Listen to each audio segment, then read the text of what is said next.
So we have another special guest today, a return visitor, Deputy National Security Advisor Ann Neuberger, who's going to speak to you briefly about cyber threats.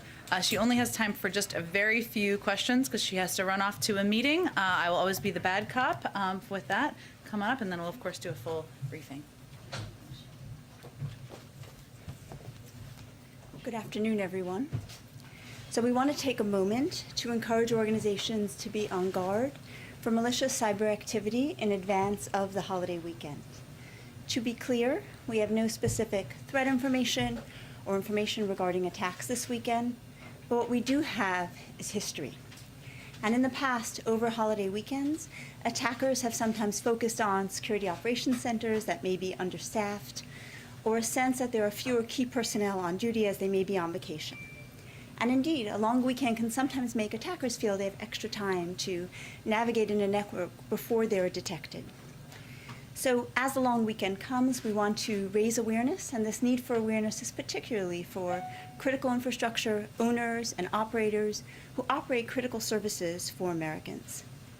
As part of the administration's ongoing efforts to secure our America's defenses against cybercrime and ransomware, on Tuesday, the FBI and DHS's CISA released an advisory outlining specific steps that organizations and individuals can take to really increase their defenses and be safe online.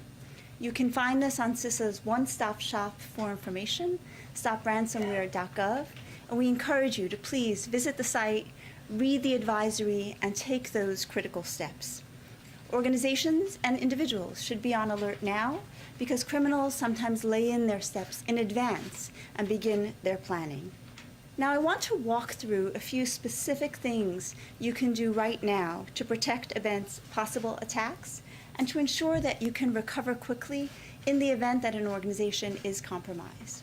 Specifically, I'd like to call on executives to please bring together your leadership teams and run through this set of activities to ensure that your organizations are as secure as they need to be before the holiday weekend. First, update and patch all software. We continuously see attackers compromising organizations based on vulnerabilities that are known for which patches are available. Second, ensure that individuals have strong passwords in place. And indeed, for key personnel, encourage them to change their passwords now. Third, implement multi-factor authentication, particularly for key personnel and IT staff. Multi-factor authentication is something more than a password. It could be a biometric, like a fingerprint. It could be a code that comes off software. Last week, President Biden hosted key executives from technology companies as part of his efforts to really secure America online. And a number of those executives pointed to multi-factor authentication as preventing 80 to 90% of cyber attacks. Indeed, because it is such a helpful address cyber vulnerabilities, it's one of the 5 things President Biden mandated be rolled out across the federal government quickly as part of his executive order in May. Fourth, review your incident response plan and do a drill against it to ensure that if a compromise occurs, you're ready to react and respond quickly. And finally, ensure that you have up-to-date backups and that they're segregated from a network so that they're not accessible to an attacker. There are a couple of other good practices to do. Security teams should proactively hunt on a network. It's kind of like a digital version of walking the beat. Look for any initial signs of compromise or anything unusual on a network. And everyone should be extra vigilant for phishing emails and clicking on links that may be new or something that looks unusual. I want to repeat that we have no information about any specific threats or attacks. So the purpose of this is really to raise awareness before a holiday weekend, given the history of increased criminal cyber activity during holiday weekends.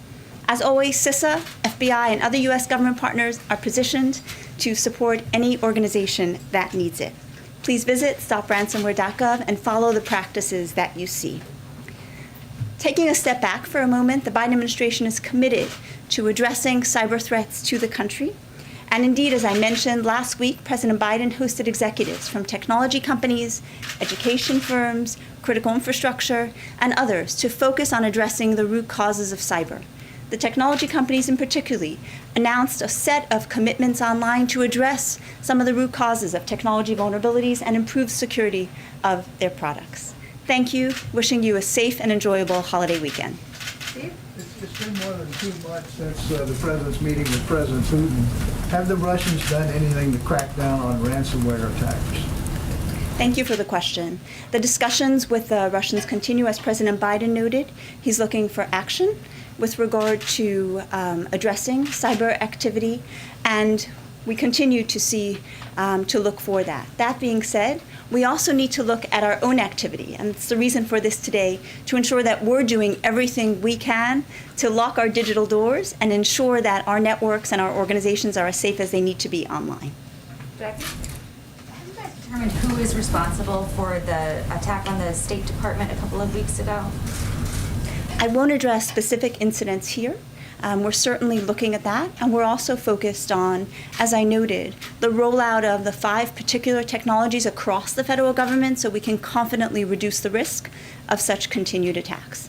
Those are on a tight timeline. So far, both CISA and Commerce's NIST have met every single timeline, and those key technologies are scheduled to be rolled out within 6 months of the President's executive order last May. So we're really tracking October and November to ensure that we've modernized our defenses across the federal government. Do you believe that the patches that need to have been done have happened across agencies?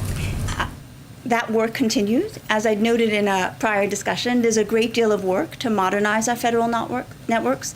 They were not where they needed to be. And that's one of the reasons that the President mandated such aggressive, we believe achievable, but aggressive steps to bring them up to where they need to be to meet the level the attackers focus on those networks. Jen? Some of my colleagues at Bloomberg reported today about identifying some of the Chinese state-sponsored hackers who are behind an alleged NSA, co-opting an alleged NSA backdoor in products from Juniper Networks, which has obviously been known about for quite a few years. What are the administration's policies around the use of backdoors, and what are the guidelines, if any, about NSA's ability to insert backdoors into U.S. tech companies' products?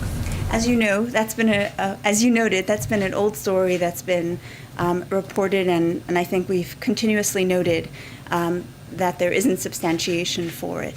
Focusing on supply chain for a moment, the supply chain and the need to ensure that software is as secure as possible is something that's absolutely a priority of this administration. I think you saw in the President's executive order, he mandated putting in place certain steps to ensure secure supply chains for products, and those are rolling out. Indeed, as well, I think you saw several of the announcements that came out of the summit last week. So we're absolutely committed to working with technology companies to ensure that their products are as secure as needed to face the attacks of today. Do Monica, and then right in the back, and then we'll have to wrap it up. So there was a spike in ransomware attacks earlier in the summer that seems to have slowed down slightly.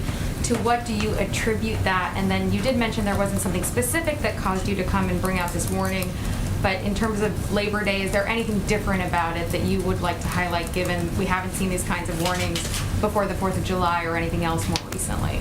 2 really good questions. First, we've noted the decrease in ransomware, and we think it's an important step in reducing the risk to Americans. There could be a host of reasons for it, so we're noting that trend, and we hope that that trend continues.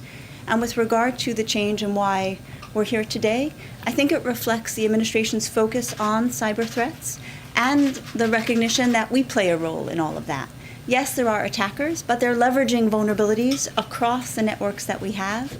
We continue to see successful attacks occurring against vulnerabilities for which there are patches. So we want to use the opportunity of this press room and the attention that it gets to ask Americans, to ask organizations to do the steps they need to do to be safe online, even as the government focuses on its efforts. And you've heard our counter-ransomware strategy, working with countries around the world, focusing on the illicit use of cryptocurrency, and pursuing and disrupting ransomware networks around the world. So this really represents the focus we're putting on this issue and the need and the highlight we're saying to Americans to do what they need to do in partnership with the government to be safe online. Last one in the back. If you're a small company just trying to protect yourself when it comes to ransomware attacks, what is the weakest link attackers will try to exploit? Just a small company, mom and pop shop, you're worried about getting an attack. Really great question. I would say two things. One is make sure your leadership and IT staff have deployed multi-factor authentication, have a strong password. Password. Wow. Really a strong password. And then, of course, patching the software that's most important. Thank you. Go ahead, last one. I wanted to ask what you and your team are doing heading into the weekend, whether it's here at the White House through NSC or at CISA. Do you have certain staff on call this weekend? Do you have certain preparations that you're making on your end in addition to the advice you're giving to the public? Great question. So first, we pulled together the intelligence community to ensure that we were tracking any and all threats and to ensure that they're highly alert for anything related to that. Second, we of course brought together agencies across the government, including key ones like FBI and CISA, to ensure that they were fully postured and fully prepared to be on staff and noting any early signs of any incidents so we could rapidly jump on them and respond to them. And finally is this, calling on Americans, organizations to do the steps they need to do to be as safe as possible in advance of what may be an increased threat, as we've seen in history for the reasons I noted during the holiday weekend. Thank you so much. Thank you. We Be will well. see you again, I'm certain. Thank you, Jen. Thank you for taking the time. Okay. A couple things for you at the top. Obviously, the president spoke to our ongoing work to help the people in the Gulf Coast and also in the Northeast and also out west as we're going through a range of natural disasters across the country. I just wanted to call out a few things. In Louisiana, disaster survivor assistance teams arrived today to support cooling stations in the city of New Orleans and St. John the Baptist Parish, where heat advisories are in effect and many residents remain without power. FEMA also announced today a new policy this morning to reduce barriers that have long prevented many disaster survivors, particularly Black Americans, from receiving disaster assistance by expanding the types of legal documentation for homeowners and renters to prove ownership or occupancy. This has been a big barrier in the past, and it was something we worked hard to address proactively. Also, finally, to help disaster survivors, and I've talked about this a bit, but just to give you an update, Register for Federal Assistance mobile emergency response support assets are deployed to support Louisiana and Mississippi. Now, as of today, roughly 50,000 households in Louisiana have already received a one-time payment of $500 from FEMA to support critical needs. And as the president noted, FEMA has awarded more than $77 million to help disaster survivors. Also this week, as part of our efforts to engage with communities that are hesitant about COVID-19 vaccines, White House Senior Policy Advisor for COVID-19 Equity, Dr. Cameron Webb, has held community confidence visits to encourage vaccinations in cities across the South, including Columbia, Jacksonville, Columbus, and Mobile. The community confidence visits aim to take a systematic approach to community conversations about COVID-19 and the vaccines that focus on the interrelatedness between COVID-19 and long-standing social determinants of health, including housing, education, mental health, and food insecurity. We've been really encouraged by how receptive people have been to these conversations, and more broadly encouraged that more people continue to get vaccinated, including nearly 2 million in the past 2 days, people in the past 2 days, a strong start to the month. And I know there's a COVID briefing that starts in about 40 minutes, and you can learn more there. Go ahead, Josh. Wonderful. Thanks, Jen. Two subject areas, both legal. With regard to the Texas abortion law, President Biden has a Supreme Court commission with a report due by October 6th. Did the president or anyone in the administration reach out to members of the commission in the wake of what happened? And does the president have any new thoughts on the structure of the court? Well, first, I would say you're correct that there is an ongoing work that the Court Commission is doing. Their work is, and just to remind you all of what their focus is, there's about 30 members of this Court Commission. They're from diverse backgrounds and diverse views, and they're going to examine a range of questions about the future of the court, including term limits, including court expansion, and in addition, and several additional topics. We have not to my awareness, have we reached out to the Commission. It's important they do their work on the timeline that was designated and that they examine from a broad and diverse viewpoint all of these questions. But the president looks forward to reviewing their work when it's completed. And the president doesn't have any new thoughts on the structure of the court? He's waiting for the conclusion of this report, looks forward to reviewing it, seeing where they come out. And then secondly, on the Purdue Pharma bankruptcy, does the administration believe the settlement gave sufficient justice to the victims of the opioid crisis? It's a great question, Josh. I want to speak to our team and see if we can get you a more specific comment on that. Go ahead. On the Texas law, what avenues are available to you in the short term for reacting to this law? We saw the president's statement directed the Gender Policy Council to do some things. What do you envision happening here? Well, Steve, that's exactly what the president directed his team to look into, to be able to answer that question. Obviously, we're about 12 hours or less than that since this ruling. And what the president made clear in his statement this morning is that the impact of last night's decision should be immediate and requires an immediate process. So yes, he's asked the Gender Policy Council because he feels it's important for there to be a point of contact, or a point person, I should say, at a senior level in the White House. But most importantly, he's also directed them to work with the legal team here at the White House, the Department of Justice, the Department of Health and Human Services, to determine what, if any, steps can be taken here to protect a woman's right to choose and access to health care for women in Texas. Were you surprised by this ruling? We can never predict rulings, I will say, Steve. We certainly know the makeup of the court, but again, we try to stay out of the business of making predictions. One thing on Afghanistan, do you see any possibility for a limited easing of the freeze in Afghan assets to prevent the collapse of that country's banking sector? Well, I would say first, let me give you just kind of an overview of kind of what some of the considerations and good questions are. Yeah. Right? Yes, but no one should assess that we are currently considering an easing of sanctions on the Taliban. That is not actively being discussed or pursued. We've not reduced sanctions pressure on the Taliban leaders or the significant restrictions on their access to the international financial system. And we will judge, and we want to make this very clear. We are going to judge the Taliban by their actions, and we will stay in close coordination with the international community on any steps that we take moving forward. Now, at the same time, we also want to ensure there is assistance to the Afghan people, humanitarian assistance and other assistance to keep them afloat and make sure they have, we provide that from the international community at this point in time. So there have been steps that have been taken in court, including issuing an OFAC license that allows this humanitarian assistance to go through. That, of course, is not through the Taliban. That is through outside organizations, and that's something we're working to be big contributors to. Go ahead, Jeff. Back to the commission for 1 second. The president obviously served for a long time as chairman of the Judiciary Committee. He's been in this town longer than most anyone. What is he looking for from a commission to offer him that he would not have for this? And what do you say to critics who say he's simply punting this to them to avoid making a yes or no decision if he thinks the court should or should not be expanded? Well, I would say to critics, or we would say to critics, yes, the president has a long history working on judicial issues as the former chairman of the Judiciary Committee, and he takes the role of institutions in our nation's history, including the Supreme Court, quite seriously.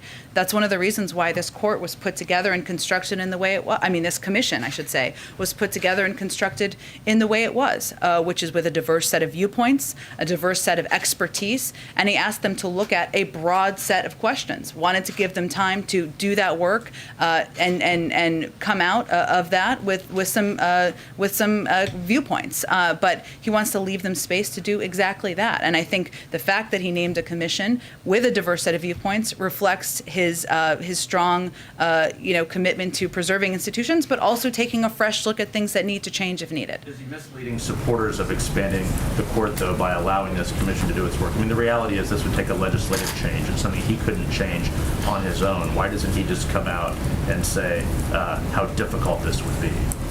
Well, I think it's clear it's difficult, but the president's view on the expansion of courts has not changed. He also wants this group, this commission, to take a close look at a range of issues, not just court expansion, which is an important question for them to examine, but term limits and a range of questions that the commission is looking at. I will also note, though, Jeff, that in the president's statement today, he also made very clear and in pretty strong terms his viewpoints on the ruling of the Supreme Court in this case. And rulings like that do raise concerns, not just for the president, but for people out there in the country about how the court is operating. And I'll just note what he said, for the majority to do this without a hearing, without the benefit of an opinion from a court below, and without due consideration of the issues, insults the rule of law and rights of all Americans to seek redress from our courts. That is, of course, of concern, not just to him, but it should be to all Americans who watched the ruling this morning. On Afghanistan, really quickly, if I can, are there any updates on the 100 to 200 American citizens who were in the country or are still in the country? Do you believe they still are, or what's the latest on the a diplomatic mission? Well, I know my colleague at the State Department is briefing right about now and will give a more in-depth update on this. But what he said yesterday, and I will just echo, is it is closer to 100. We are in close touch from the State Department, from our diplomatic officials, with all of these individuals, working in close coordination with them to determine how they can leave the country, if they've left the country. There have been reports, as I think many of you have seen or reported yourself, about charter flights. If I can just speak to that for a moment, because I know it's been a popular question. There have been some confusion about this. We do not have personnel on the ground, nor do we have air assets in the country and we don't control the airspace. So anyone who's suggesting we are preventing these flights, that's not accurate. We couldn't prevent a charter flight from taking off. But what is important for people to understand is where we have some concern, and that is the fact that we do not have reliable means to confirm the basic details of charter flights, including who may be organizing them, the number of American citizens and other priorities groups on board, the accuracy of the rest of the manifest and where the plane may land, what security protocols they're taking into place. So just to kind of give you an example here, these charter flights are landing on U.S. military bases, and we have to be very careful, and I think it's understandable we have concern about flights where we don't have that level of information and understanding about the manifests, what the protocols are that are underway. There's also a question, there continue to be active ISIS-K threats. And there's also a question of where these flights go, where they land. We know ISIS-K has a keen interest in attacks against aviation targets, and our personnel on the ground in our military bases, and these are among the risks that we take into account. Go ahead. Just a few here, most of the Texas-related questions have been asked. We're curious, what advice would the president give to a woman in Texas right now who wants or needs to get an abortion? What the president would convey to any woman who is trying to get an abortion, seek an abortion, be able to employ her constitutional right to seek health care and health care that is enshrined and allowed by federal law. What he would convey to them, I don't think he's going to be giving medical advice. That's not the role of any president. He would say, but I would say he would convey to them, I have asked my team to use every lever at their disposal to ensure you have this right, to ensure you have access, to ensure that you can have the ability to seek medical care in the way that every woman should have the right to across the country. And he has made that a priority. And this request of DOJ and HHS for what more can we do, is the understanding or the expectation that they will actually come back with specific ideas, or is it possible that they determine there really isn't much beyond making sure somebody takes this to the Supreme Court? Because the federal government can't be subject to a civil suit in Texas. But there are other things potentially the federal government would be able to do? The president has every hope, expectation that the leaders of agencies across the government who have capacity will seek every way they can, every means they can to protect a woman's right to choose in Texas. I can't preview for you. I don't know yet what they will come back with. Go ahead. Thanks, Jen. On the Texas law, has the president been in touch with Speaker Pelosi and Majority Leader Schumer in the past 2 days about their efforts to pass legislation protecting abortion rights? He does intend to talk with them about this. I can't tell you exactly when that will be, but he has every intention to do that. I will note that Speaker Pelosi also put out a statement about the intention to bring up the codification of Roe up for a vote, which is something the president certainly supports and would be eager to sign into law. One more. Does the administration have a message for industry and private businesses that have operations in Texas? Like, would the president and the White House support a boycott of sorts against Texas? That's not a call we're making from here. What our effort and what the focus of the federal government is to look for every resource, every lever at our disposal to ensure women in Texas have the ability to seek health care. Following up on the Texas law, why does the president support abortion when his own Catholic faith teaches abortion is morally wrong? Well, he believes that it's a woman's right, it's a woman's body, and it's her choice. Why does the president, who does he believe then should look out for the unborn child? he believes that it's up to a woman to make those decisions, and up to a woman to make those decisions with her doctor. I know you've never faced those choices, nor have you ever been pregnant, but for women out there who have faced those choices, this is an incredibly difficult thing. The president believes their rights should be respected. Go ahead. I think we got to move on. I think we have to move on. You've had plenty of time today. Go ahead. How many green card holders and SIV applicants remain in Afghanistan?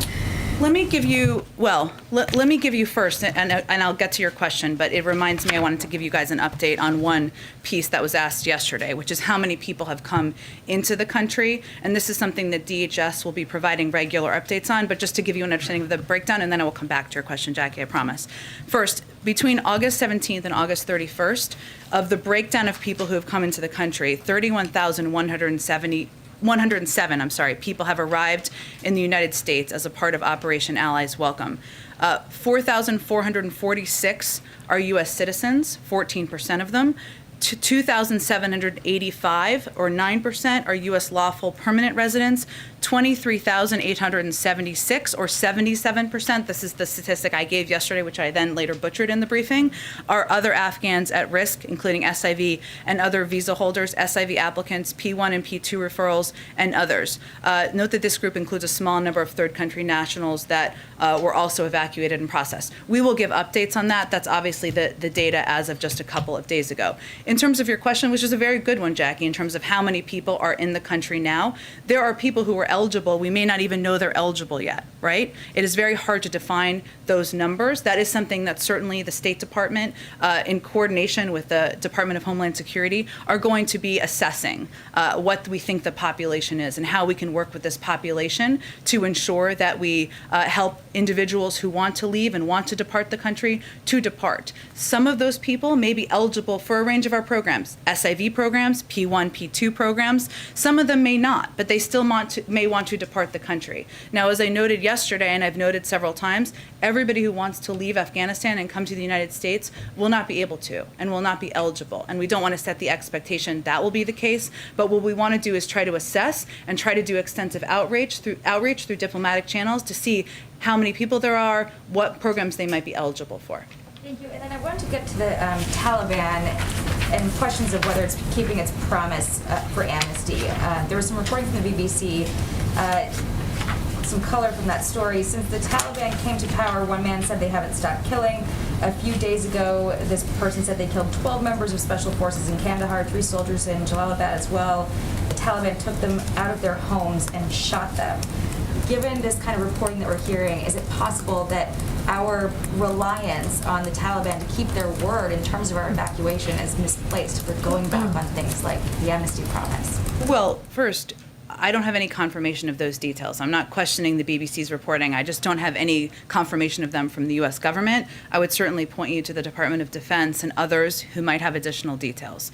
But what I would note here, Jackie, is no one is saying from the federal government, no one, the president, the Secretary of Defense, no one from the intelligence community, that the Taliban are good actors, right? We are not saying that. That is one of the reasons we are being so clear that we are not rushing to recognition. We will be watching clearly. We have a range of leverage at our disposal, including access to the global marketplace. And of course, we will be assessing. It's, of course, based on how they treat individuals in the country, how they treat women, whether they let people who want to leave the country leave.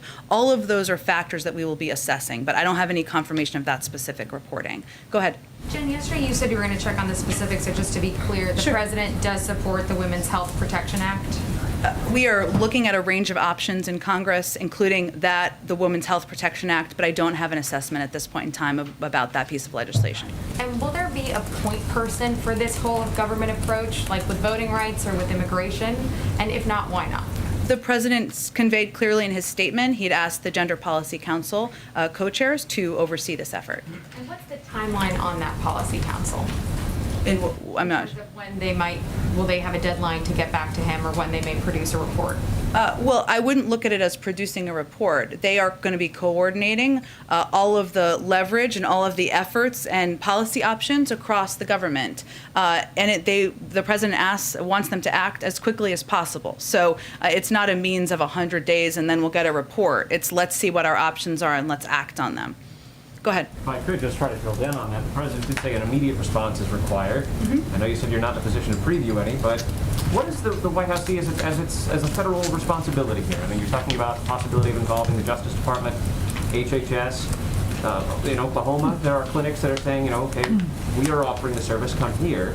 Is that something that the federal government could do? Provide transportation for women outside the state of Texas?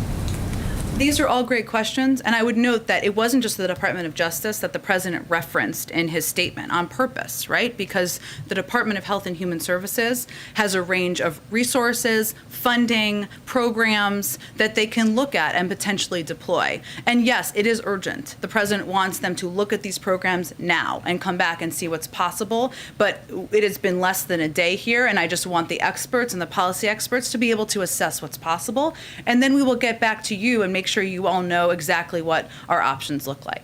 Go ahead. Thanks so much. There are some concerns about the recent drone strikes and the possibility of more. Some groups like the ACLU, as well as some former Obama officials, feel this is an indicator that the forever wars are not over if drone strikes continue. Can you address those concerns and speak to whether these drone strikes mean an extension of the war? The strikes that killed ISIS-K terrorists? And the possibility of more. I mean, President Biden yesterday said that this is not over. Well, if anybody wants to convey they don't think that we should kill ISIS-K terrorists and kill the people who killed 13 members of our military, then the president's happy to have that debate. Go ahead. Can I ask another question on refugees? Thank you. Some groups are anticipating about 50,000 Afghans coming to the United States. Is that an estimate that you're able to confirm? And is there anything more that you can share on what status they will arrive? Will most of them have humanitarian parole, SIVs, P1, P2s? And how will those numbers be applied to the refugee cap? Will they be part of the 125,000 that's been committed to, or in addition? These are all really good questions that are being discussed by the team as we speak. But let me try to answer what I can answer at this point in time. So right now, the U.S. military bases, they confirmed about 2 days ago that they had about 20,000 people. That number may have gone down now, so I would certainly encourage you to ask them for an updated number if that's of interest. They are working towards space for about 50,000. Now, there are people who come to this country, American citizens and others, who have family members who may not go to those military bases, U.S. citizens, of course, who may not go to those bases, and those bases are meant to be temporary regardless. In terms of what classification, so as you know, there are different classifications people have come into the country under from Afghanistan. The SIV, the Special Immigrant Visa Program, P1, P2 programs. Some have come in through parolee programs. And yes, we are having discussions about over the long term what this looks like. Right now, refugees who come in as refugee status would be under the refugee cap. But beyond that, I have to let the policy process see itself through. It's a good question. Go ahead. 125,000, do you know that? I apologize.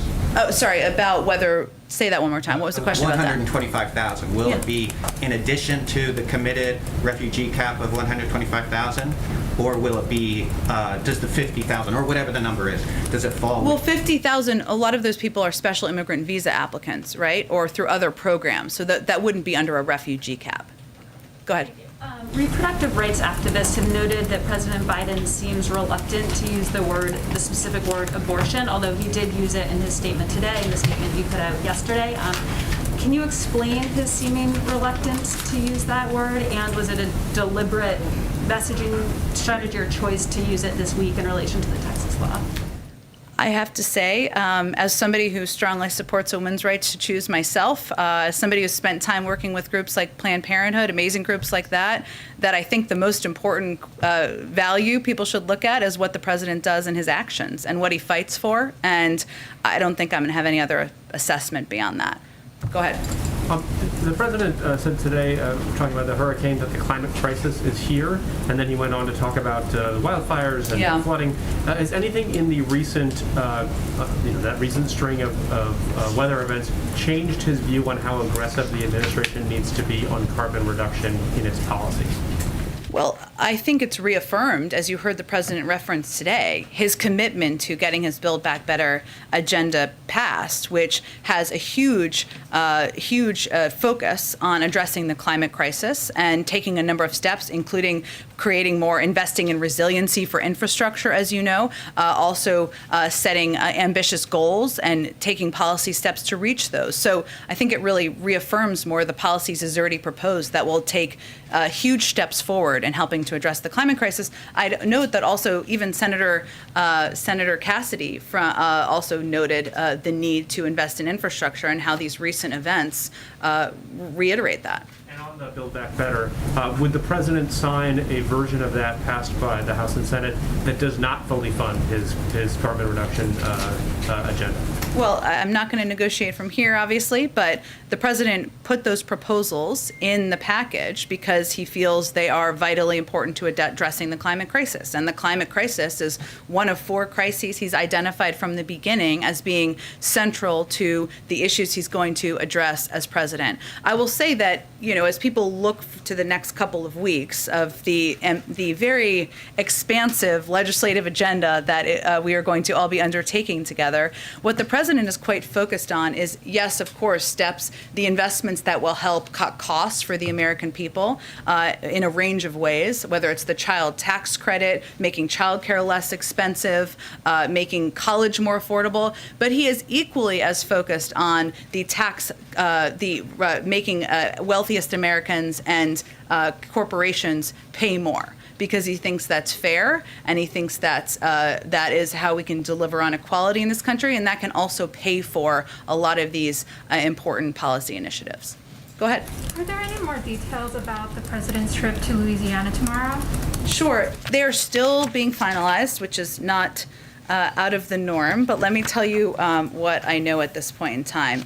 So the president will travel to New Orleans to survey storm damage from the hurricane. He'll meet with state and local leaders. I would expect that will include the governor and the mayor from impacted communities. And beyond that, we're still finalizing all the details, which we'll hopefully have more later tonight on. And on the Texas abortion law, how worried, or is the administration worried at all that this will enable other state legislatures to pass similar bills? Of course we're worried. Of course we're worried that other states where there is a movement and an effort to prevent women from having access to health care will copycat these steps by the Texas that happened in Texas. Now, that is one of the reasons why the president thinks it's so urgent and why he has asked his team to act as quickly as possible to see what our options are. Go ahead. On Afghanistan, the Taliban says China will be their main partner and kind of financial lifeline. Does that weaken America's leverage over the group to change its behavior, especially given the geographic closeness between China and Afghanistan? Well, I would first say that, as the president has said many times, so let me repeat, there are a few countries that wanted us to stay in Afghanistan more than China and Russia, because it would have tied up our own resources and tied up our own U.S. military and tied up our own financial assets and options. What our leverage over the Taliban is a range of things. I mean, one is, of course, access to the global marketplace, which is not just China. It is a range of money that is in the New York Federal Reserve that was the Afghan government's money that they currently don't have access to. It is working with a coalition of 100 countries around the world that have signed this statement on what their expectations are of the Taliban. It's working with the UN Security Council. So the world is united in what they expect the Taliban to do, which is allow people who want to depart the country to depart. And China has to decide where they are in that effort. Oh, go ahead. Just to the eviction moratorium, or lack thereof of an eviction moratorium, I'm curious what specifically the administration is doing to help those states who seem to be having issues doling out these billions of dollars available for renters and landlords beyond the, telling them to speed it up. Well, I promise you we're not just telling them to speed it up. We are telling them to speed it up, but we are not stopping there.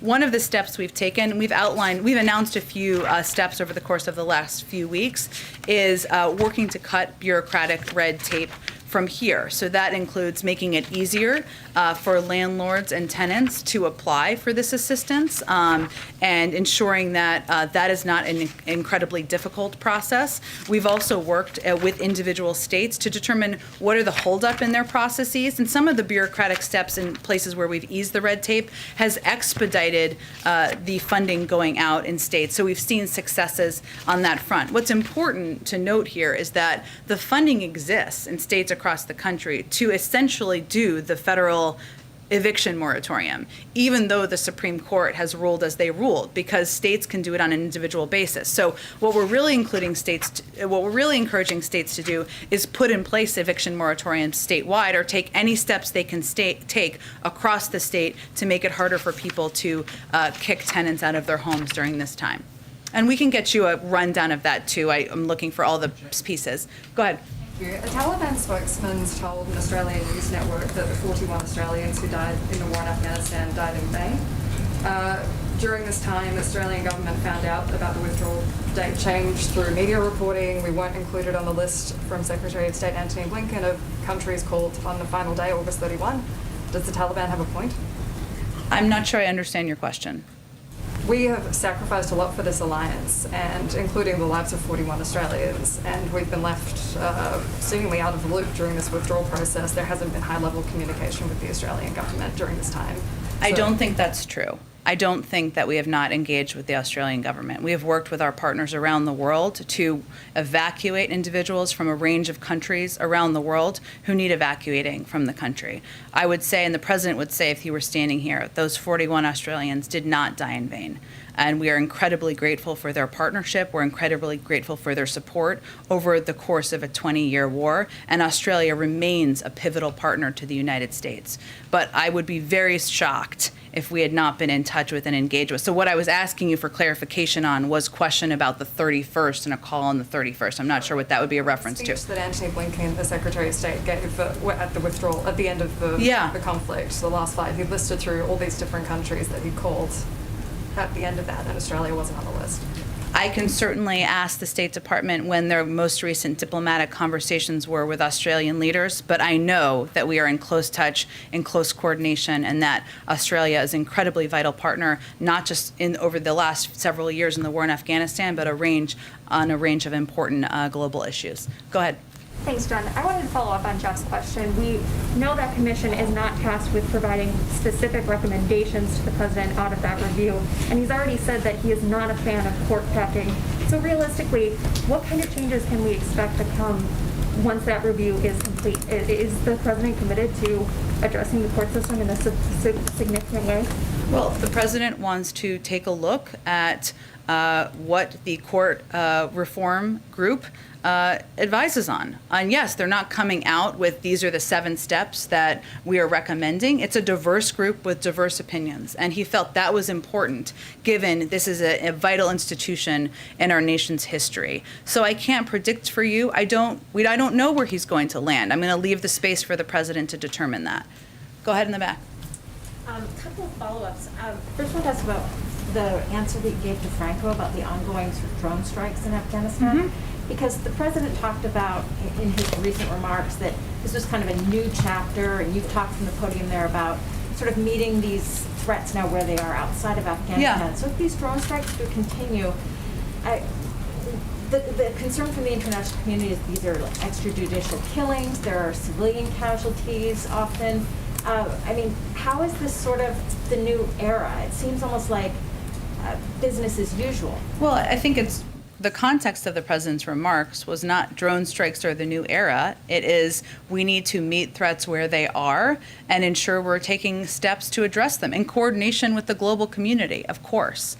I will say that the United States takes the threat of civilian casualties incredibly seriously. We do everything we can to prevent civilian casualties. That will continue. I know there have been very good questions about the strike that happened over the weekend, and there is an investigation into that. There's been a range of reporting, but the investigation needs to play out and conclude before we speak to that. But I would say what the president is referencing is there are a range of countries around the world. We don't have a military presence on the ground, but we can still prevent terrorist groups from metastasizing and posing threats to not just the United States, but to our partners and countries around the world. And there's a range of tools and tactics. So that's what he was conveying. Just one more, Go ahead. Bill, go ahead. Oh, apologies. One more follow. Sure. Steve Holland's question this time. You kind of updated us on how you're sort of encouraging the international leaders to get the money flowing into Afghanistan again. And as these aid groups are warning of a humanitarian crisis, given the fact, and this is again referencing the President's remarks, he's $2 trillion spent there, what's being done to ensure that all this money that's spent, whether it was in the past or in the future, is actually getting to the people that need it, and not to corporations that have profited off of people's misery for so long? Absolutely. One, I would say he signed this OFAC license because he wants humanitarian groups that we know we can rely on to be able to have access to provide this assistance. And that was a step we took to ensure that. One of the pieces we've talked about a bit in here is the importance of getting airports functioning, right?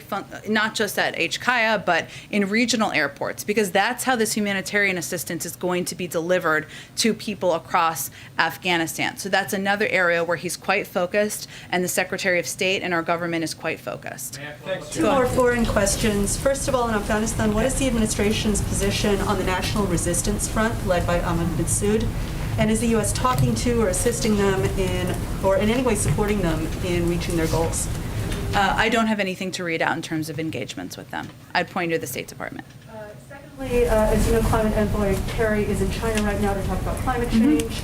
Chinese Foreign Minister has said, quote, if the U.S. wants progress on climate, forgive me, sorry, quote starts here, stop regarding China as a threat and as an adversary.